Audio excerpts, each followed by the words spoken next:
So the markets that we go after are pretty common sense and also somewhat practical. There's three markets that we invest in: the Midwest, the Southeast, and Texas. And we invest in those three markets for different reasons. So Texas and the Southeast, as I'm sure you know, a lot of in-migration, a lot of growth, population, wage growth, etc.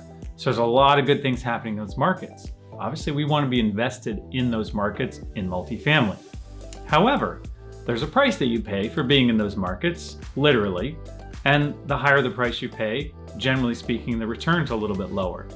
So from our perspective, when we're looking at cash flow, we want to go places where we can get a lot of cash flow and have less risk. But in the Midwest, you get more cash flow and a little less risk. And in the Southeast and Texas, you're going to get a little bit more upside, usually, and typically a little bit less cash flow.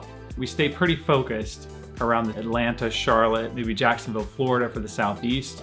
And then Texas is primarily Dallas, San Antonio, and Houston, in that kind of a triangle there. So we try to focus on those three areas for different reasons. We feel like the upside plus the diversification plus the cash flow really gives us a nice balanced approach to that entire portfolio. So the Southeast and Texas, you have some spikes up and down as the growth continues, which is fine. We're long-term investors, but the stability in the Midwest is also nice to have. The other thing that's important, I think, is that in the Midwest versus Texas and the Southeast is typically, if you're investing in really high growth markets, let's just say Atlanta, you could almost put a map of Atlanta on the wall, throw a dart, and invest in a property at that location, and you're probably going to make money.